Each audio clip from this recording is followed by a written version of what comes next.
Hi guys, welcome back. It's another video with your girl here, Britannia, and here I'm with you guys today to talk about Bridgerton. So Bridgerton, let's start off based on the things I did kind of like about Bridgerton and just like the positives I have to say about it like really quickly, because I want to make this video as quick as I possibly can because I am very late to the Bridgerton party, so I just want to do like a really quick fun video for this. So, I'm positive. I do think Bridgerton is an entertaining show, and I do feel like the bottom line, the goal for most TV shows and movies and other like visual arts like that, it should be entertaining. From TV shows, movies, animes, it should be entertaining. Your main goal at the end of the day should be to entertain the audience in which you seek to provide this art form for. You know what I mean? And I think Bridgerton is sufficiently entertaining. It's not the kind of show that I would have sought out for. Like, I've never really watched period pieces. I haven't seen Pride and Prejudice. I've never seen Marie Antoinette. I don't know anything about those people or that book or those kind of movies or shows. I have no clue about historical accuracy when it comes to those kind of times. I have no further interest in period pieces, period literature, or any of that sort of thing. Like, I'm the sort of person, I do not watch The Crown, I do not watch Reign, those kind of shows and movies I am highly disinterested in.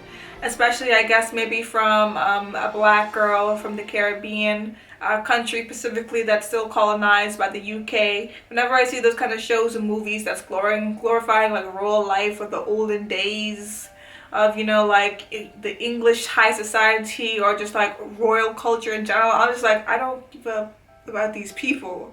Like, that's been my attitude concerning like most of these kind of like shows and movies about like just like glorifying and fantasizing and just kind of like giving us this crazy view of what it's like back in that time period. Like, for example, I've seen this trend recently, or maybe there's just like this obsession lately with girls dressing up like they're from that kind of time period, like the 1800s or the 1700s or whoever it be, where you can like dress up in like big princess ball gowns or long trains or whatever. And a friend of mine texted me like, oh, I wish like we were back in that time period so we could dress like that. And I told her, if we were back in that time period, I'd be a slave. Our other friend would be an arranged marriage, and you would be back in the Philippines probably. I'm not sure about your history to say where you'd be, but none of us, but not one single one of us would have the privilege of being able to run down streets in dresses. You know what I mean? So that's kind of like the attitude I have in general to these kind of like shows or this genre of entertainment and TV and film. But I did try Bridgerton. And I think I mostly tried it because of the race baiting. But we're gonna get over to that later on in like my cons and negatives. But I do think it was generally entertaining. Like, I didn't feel too bored. I kind of felt bored in the middle when it came down to just like Daphne and the Duke and their like stupid toxic marriage, and they're like, oh, I can't give you children because of my trauma bull storyline. I'm just like, I don't care.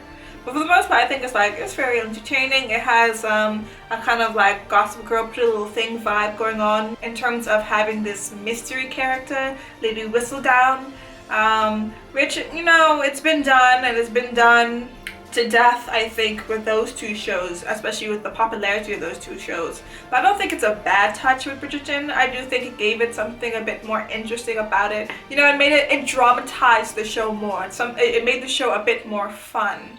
It made the show have a less serious tone when you have an element like that that's a bit ridiculous, that gossipy thing. I think it sets a tone for the show that you shouldn't take the show too seriously, which you can see as well with like the historical, the inaccurate historic dressing and costume designing of the show. Like, the show is not set toned, like, since we were talking about Winx not too long ago, it's not toned like Winx, where the drama is so serious and the atmosphere is so serious and the stakes are so serious. It doesn't have that toning, so I don't have an issue with certain things in the show not being accurate or not making that much sense. Although still, there's a limit to how much I will set aside my common sense for, you know what I mean? But yeah, it's a casual show. You know what you're getting when you go into it. It's, you know, dramatized. It's, you know, it's borderline a bit ridiculous some places. It really pulls upon cliches a lot, but that's the show that it's literally trying to be. So I don't particularly see a problem with that too much. So it just has the classic, oh, like, oh, I hate you, but we're gonna love each other at some point romance trope with Daphne and the Duke. You have our like kind of like feminist character Eloise, who wants to break away from the mole, and I do like Eloise's character a lot. You know, you have Penelope, who is striving to have love, but her love is unrequited. I think Bridgerton is fairly entertaining. Like for me, it was a fun thing to watch. Like I said before, I only got bored a little bit when it focused too much on like Daphne and the Duke, because they're like, I think, the least interesting characters about the whole entire show.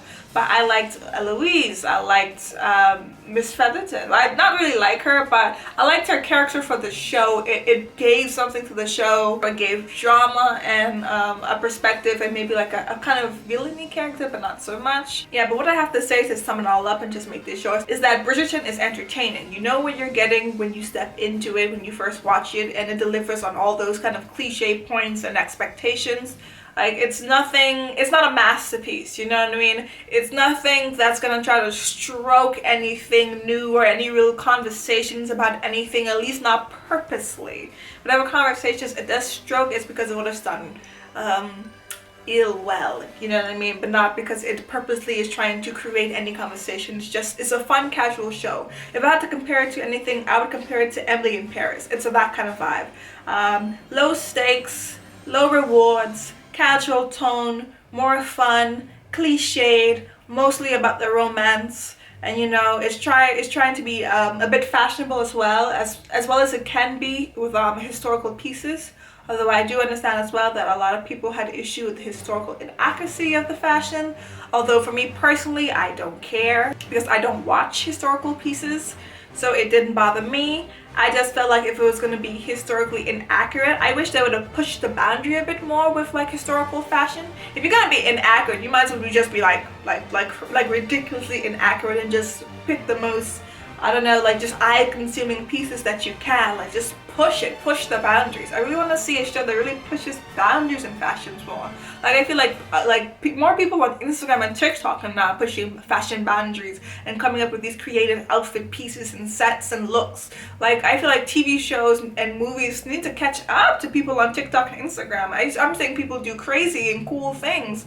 Like I want to see that. I think fashion-wise, the best things I've probably seen is like the creative like head braiding and stuff like that they have with some of the queen's I guess court or council, and just what they've done with the queen in general. And there was a couple of times where they've switched the dressing up from the like that A-line dress with the tight chest that's like square across, and I hate that kind of dress. Personally for me, I don't really think anyone looks good in that kind of dress, but to each his own. And that's what I'm saying, like if you're gonna be historically inaccurate, I feel like you should have picked like the most beloved pieces that historians would have liked to see, and maybe you would have gotten like less grief about, you know, your fashion from them. With Bridgerton as well, like a positive is that it was acted well. There wasn't bad acting. The dialogue wasn't like cringy or anything. You know, you didn't have any of those things going on that could make you like really pick on the show. It was shot well. All of the visuals of the landscaping was really pretty, and that's something I miss seeing. Like, you know, especially since we're in winter right now, I miss seeing a sunny and beautiful landscape, and I love that they had that going on. They didn't feel the need to make everything dark. You know, it's shot beautiful. Everyone's very attractive as well on that cast. Everyone's acted well. Like, if I would give the show maybe a rating, I'd say maybe like a 7 out of 10. It's not really a bad show in any way, shape, or form for me to really pick at it that much. It is, I feel like it's just a show, like it is what it is. It's basically a rom-com, but in TV show form with elements of fantasy. That's what it is. Some other minor things that I really liked about Bridgerton was the music. When I first heard Ariana's Thank You Next being played in orchestra classical music style, or like violin, I'm not sure what, at first I was like, what is this? What is this song? It doesn't really sound like Beethoven, does it? And I was like, I hummed it. I said, wait a second, I know this song. And I was like, is that Thank You Next? I was like, are they literally violin playing Thank You Next to kind of make it feel historical? And I actually did love that. Again, I feel like it's like pushing that boundary to make something, this like historical genre, which people seem to really like, turn into a historical fantasy. Yeah, I really loved how they did that with the music. Again, I feel like the best way to do Bridgerton or something like that when you're not going to be accurate is like really try to push the inaccuracy of it, create this fantasy of the genre that people are obsessing over. People obsess over like the idea of being a part of like this kind of time period, so you might as well make it as accessible to the modern viewer as possible by modernizing it in subtle ways. Or like even if you push the boundary more, I wouldn't have mind with Bridgerton.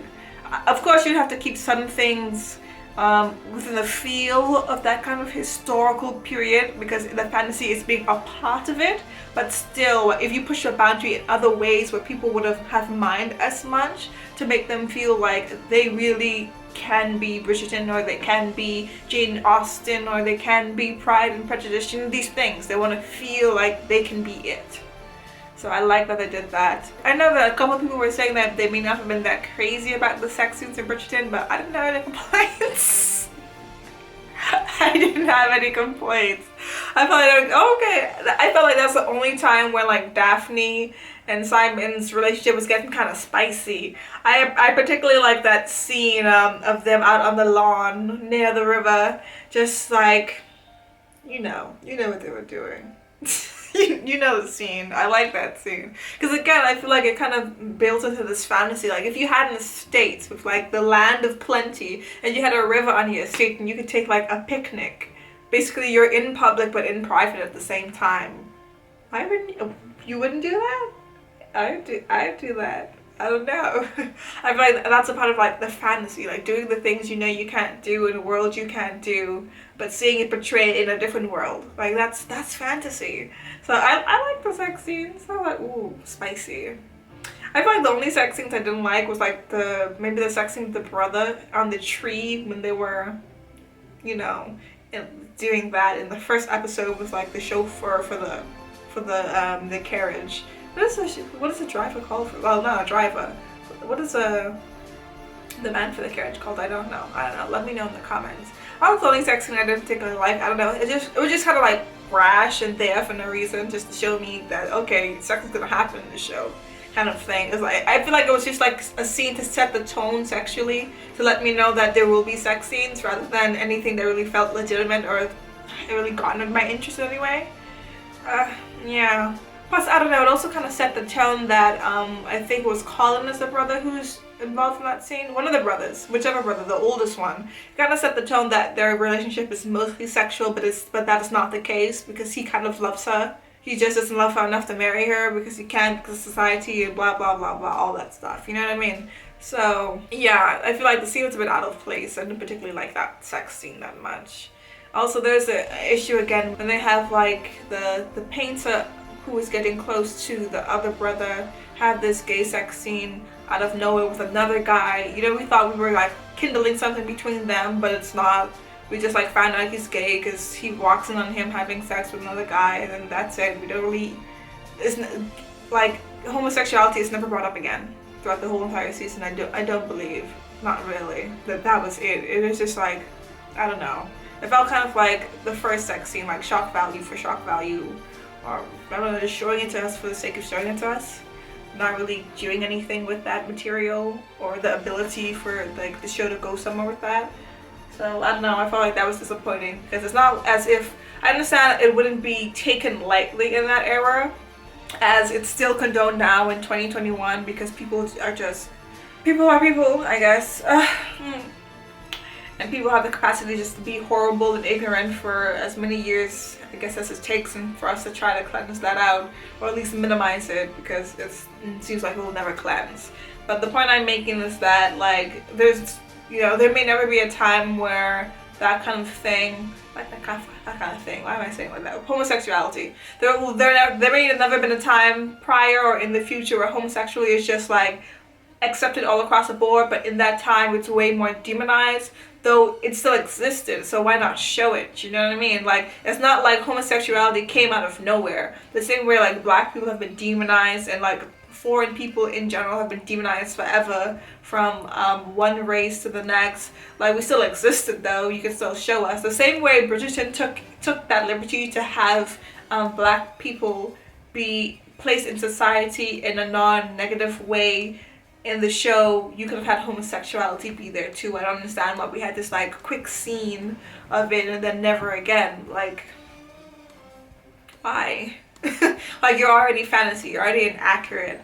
And again, it wouldn't be inaccurate to show homosexuality, because homosexuality has existed since forever. Since people discovered sex, it's probably been there, you know what I mean? So why couldn't you have just shown us something a bit more in depth in regards to that? I assume that, you know, there's still room for it to do that in season 2. Season 1 was fairly short. You know, it wasn't like, I guess, a 10, 12 episode thing. It was fairly short, fairly quick show, fairly quick watch. But hopefully in the future in season 2, because I would be interested in watching season 2. Maybe a season 3 if season 2 is not too boring. But yeah, so hopefully that's something they can correct in the future. Now when it comes to race, as I was just talking about, it is cool that Bridgerton took the liberty of placing black representation in a genre where there is none, typically, none at all. And if there is some, it's like background people. Obviously, because during that time, you have like segregation, slavery, and all those other things. So in order to keep the fantasy and romance of that kind of genre period, you would just see black people erased from those kind of movies and TV shows, because if you want something to be like fantasy and romantic and lighthearted, you don't want to see anybody suffering. And the matter of the fact is that there was a lot of people suffering in that time period. So, you know, what this genre has done is just like created the inaccuracy and the fantasy of it being black people there and not suffering. At least not suffering solely based on race relations of that time period and slavery and oppression and all that stuff. So kudos for that. However, it did feel like race baiting, because this show was not like crazily racially diverse, but in promoting it, it played upon the racial diversity heavily.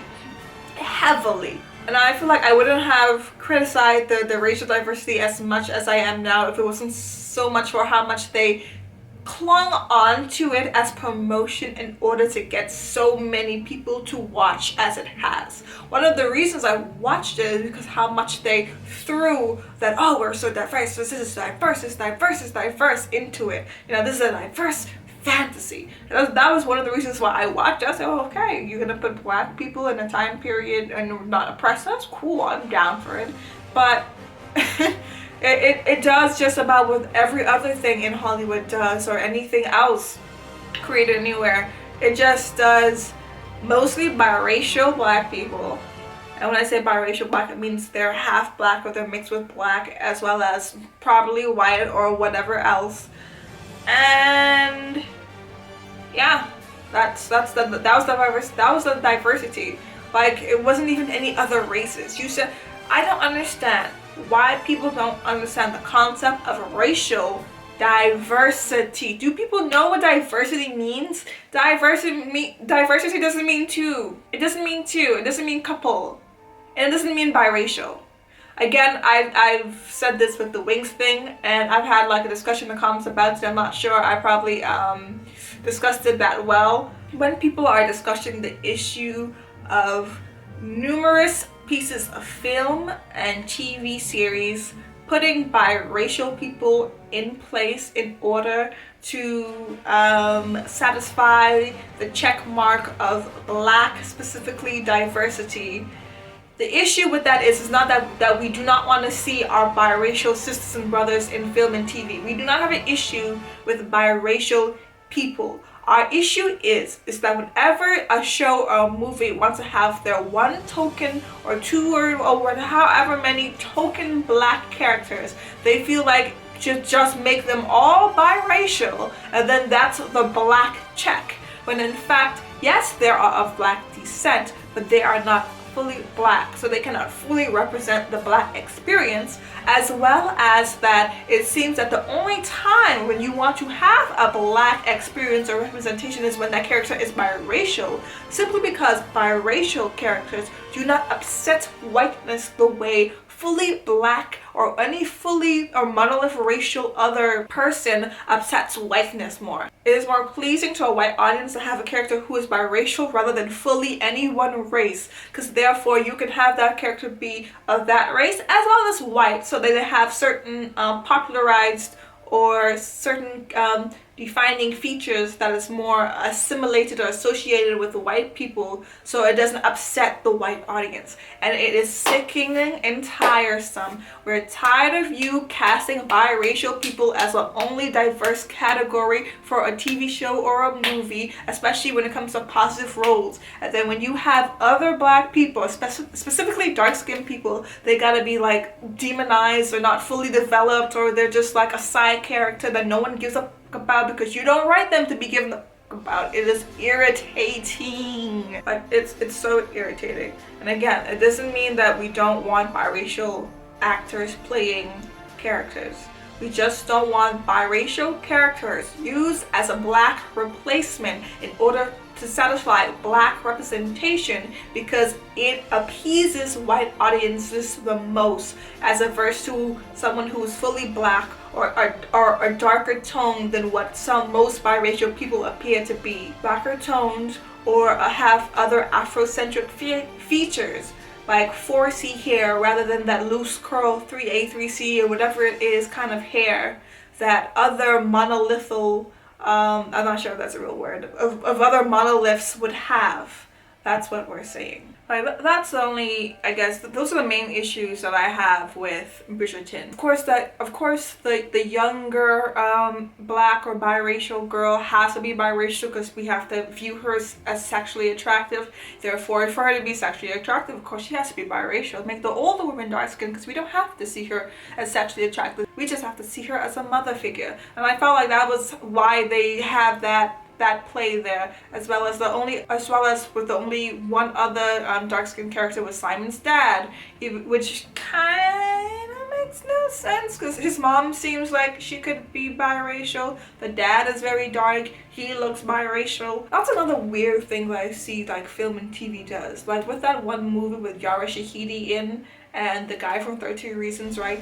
All her family dark, her light. I'm not saying it can't happen, but it's kind of weird that that's so just so consistent. So you can cast dark-skinned people, but you specifically want certain people to be light-skinned, like young women, because you want them to be sexually attractive, and you feel like they're not attractive if they don't look biracial.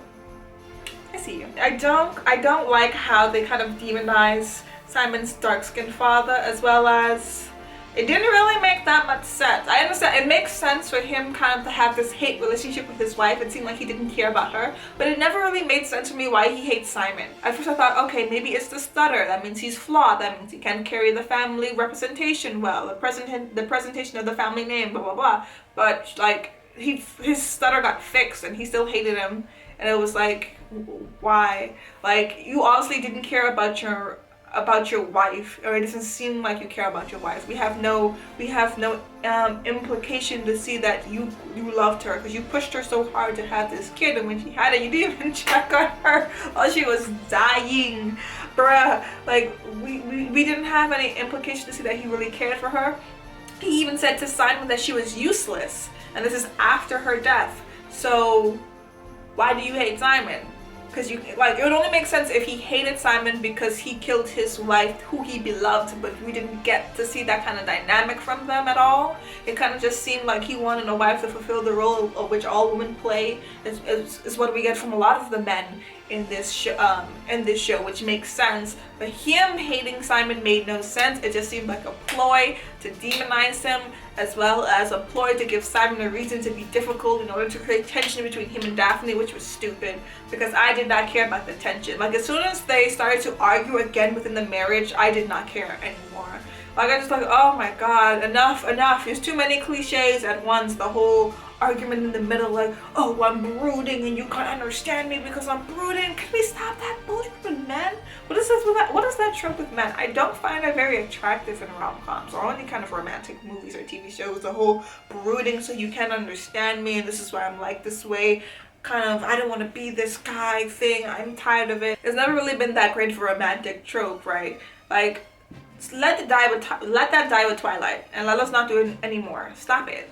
Yeah, but for the most part, those are the only real problematic issues that I have with Bridgerton. The issue of the problematic racial diversity, it is no more problematic, I guess, than all other TV shows and films that appear now in 2021, especially on Netflix. So there's that. And for the fact that I guess they did have black people in a period show that never has black people, you kind of have to give it its kudos for that. And at least like the black characters are not like super negatively shown. So again, you can give it that. But it kind of falls to some of the same issues with like barely giving like those characters any kind of storyline. Like with the young girl who comes into Miss Featherston's home, she's made to be so beautiful and so attractive and so centered around versus Daphne. Like for a quick second I thought, okay, so we're gonna have some competition going on, I guess. Or we're gonna have her have some of the spotlight as well. It's gonna be shared amongst the girls. But they knocked that bitch out quick. They threw that potentiality out quick by making her pregnant. Which is also kind of problematic. Like the one person to get accidentally pregnant on the show is the mixed girl. I don't know about them optics, but yeah, like they threw the possibility of having like a plot line centered around her, to the point that she matters, quickly dashed away. Yeah, they did that. And also, if you're gonna say it's racially diverse, the way you painted it to be racially diverse, then how about you have people other than just black or biracial people? How about you have Asian people? How about you have Hispanic or Latino people? Who again, I understand they're not necessarily of a different race, because you know you have Afro, Latina, Hispanic, and you have people who categorize themselves or identify more as like a white Hispanic or Latino Latina. But it's a different like dynamic when it comes to ethnicity and seeing different kind of faces in film and TV, and they didn't do that at all. So yeah, but I feel like it's not the worst when it comes to diversity. It's not Winx Club. But I feel like it's not the worst when it comes to diversity. So yeah, I guess I want to kind of give it its points for that. But let's not pretend like it's not problematic, and it's this like saving grace in terms of diversity, and it pushed boundaries. It didn't push that many boundaries. It pushed one single boundary in a single genre, and that's about it. I do believe I would give Bridgerton another watch for season 2. I hope it can kind of maintain its popularity and like its interest in entertainment, despite that, you know, Daphne and Simon have already quickly gotten together and they're supposed to be happy and all this stuff. They've already told us who Lady Whistledown is. That could be a cop-out. I think it may be like a fake, but if it is Penelope, then like you kind of lost like the mystery with that. I feel like they probably should have waited until at least maybe season 3 with that one. I don't know. Kind of like hint at us all throughout season 2 that's Penelope, but we didn't really have that. So I'm not really sure what dynamic there's left now in Bridgerton to make it interesting. I feel like this is kind of show like we should get a season 2 and a third from, and maybe no more.